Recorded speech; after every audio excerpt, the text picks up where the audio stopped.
So sometimes we adopt people's success philosophy and run with them because we assume that there is a correlation between that mindset and the result they achieve in their lives. But we might just be wrong. The behavior that we think is a result of their philosophy of life could actually be a symptom of a neurobiological condition. Stick around and learn how a well-known condition might have translated its symptom into a philosophy of life, a mindset for the rest of us, which has become a culture, driving many people into burnout.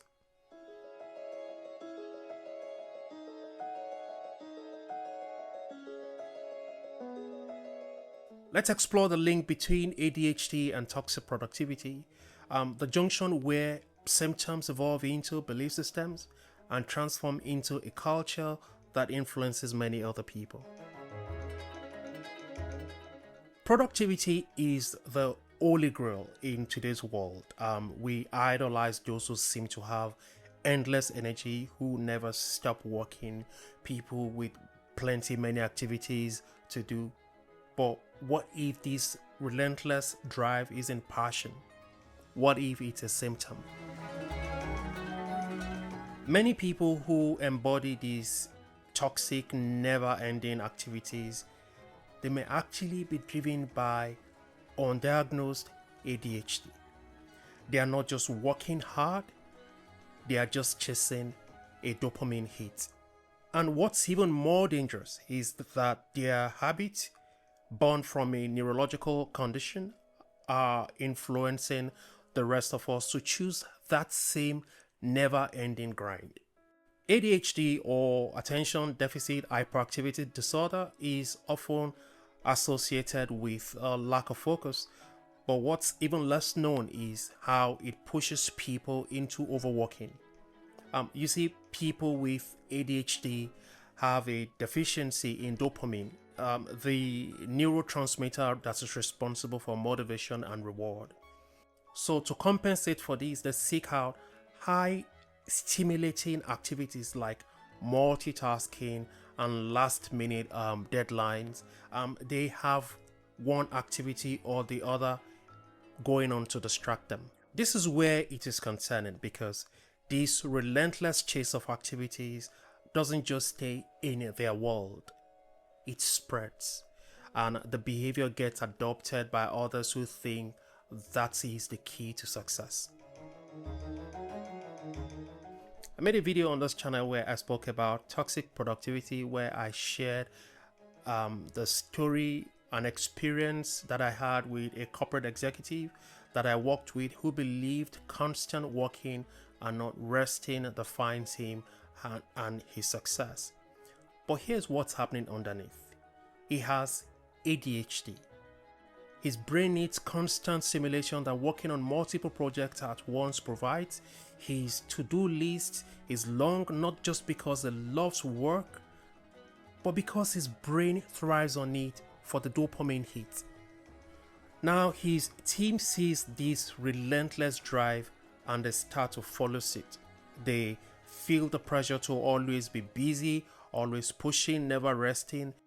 They assume his behavior is the blueprint for success, but in reality, they are adopting a toxic work habit that is not based on passion or efficiency, but that is based on his neurobiological condition.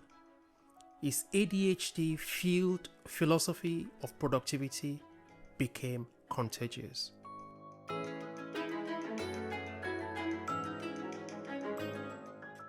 Now let's talk about how ADHD leads people to create a philosophy of life around this constant need to be engaged, this constant need to have something doing. Someone with ADHD needs to be constantly distracted, and if they are not constantly distracted, if not constantly distracting themselves with activities, they usually are hit with boredom. They get seriously bored and they try to avoid this feeling, so they constantly engage in one activity or the other to distract themselves.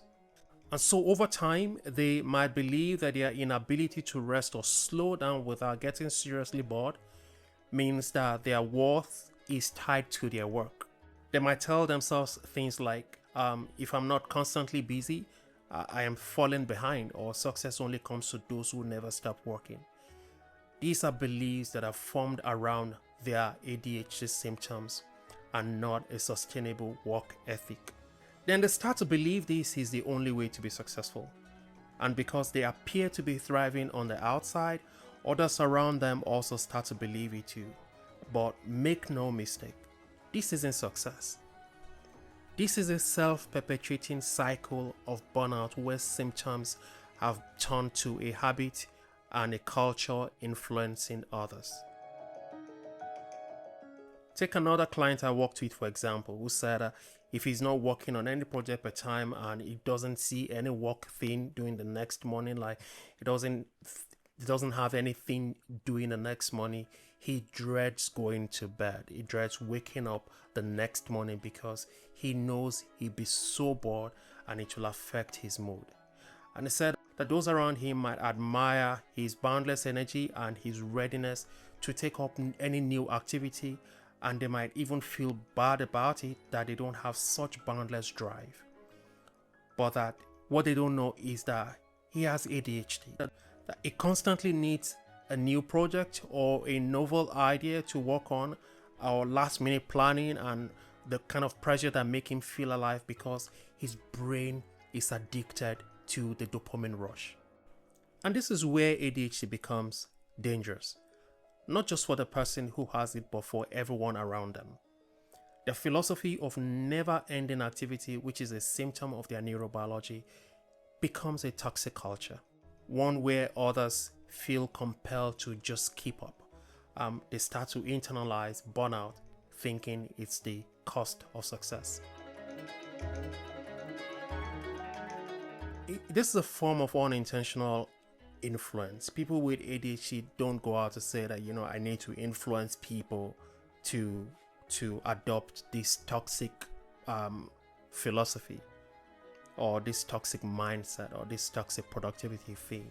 People with ADHD may not even realize that they are pushing others into unhealthy work habits, but their need for dopamine leads them to set standards that others feel they must meet. And in a world that glorifies productivity, ADHD-driven toxic productivity can spread like wildfire. The key problem is that ADHD creates what I call the dopamine trap.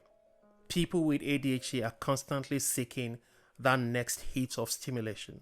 And once they find it in overworking, they don't stop. They get hooked on the feeling of being busy. And what happens next? They start to believe that this constant busyness is who they are. It becomes their identity, and if they can't slow down, neither should you. So how do we break from the cycle of this toxic productivity? The first step is recognizing it. If you or someone you know has ADHD, it's crucial to understand that constant working isn't the answer, it's the symptom. Finding healthier ways to manage dopamine levels, like engaging in physical activities or practicing mindfulness, can help to regulate that need for constant stimulation. And also, it's important to challenge the belief that your worth is tied to how much you work. Rest is just as crucial as action. Don't let someone else's symptom become your personal culture. ADHD can drive people into toxic productivity without them even realizing it, and worse, it can make others feel like they need to keep up. But recognizing this pattern is the first step to breaking free. Understand that balance, not constant hustle, is the real key to success. If you're feeling overwhelmed by the pressure to always be productive, to always have activities on your table, you want to take a step back. Reflect on where that pressure is coming from. It might not be passion, it might just be someone else's struggle with ADHD influencing you. Remember, work doesn't define you. Balance does. Let's start valuing rest as much as we value work.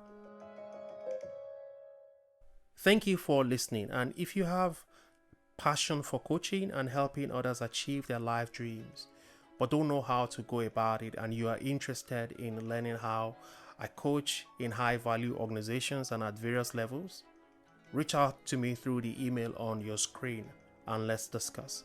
If you or anyone know you're battling with some personal or professional issues and you want to work with a coach to resolve those issues, please do reach out too. Don't let issues get out of hand before you seek guidance.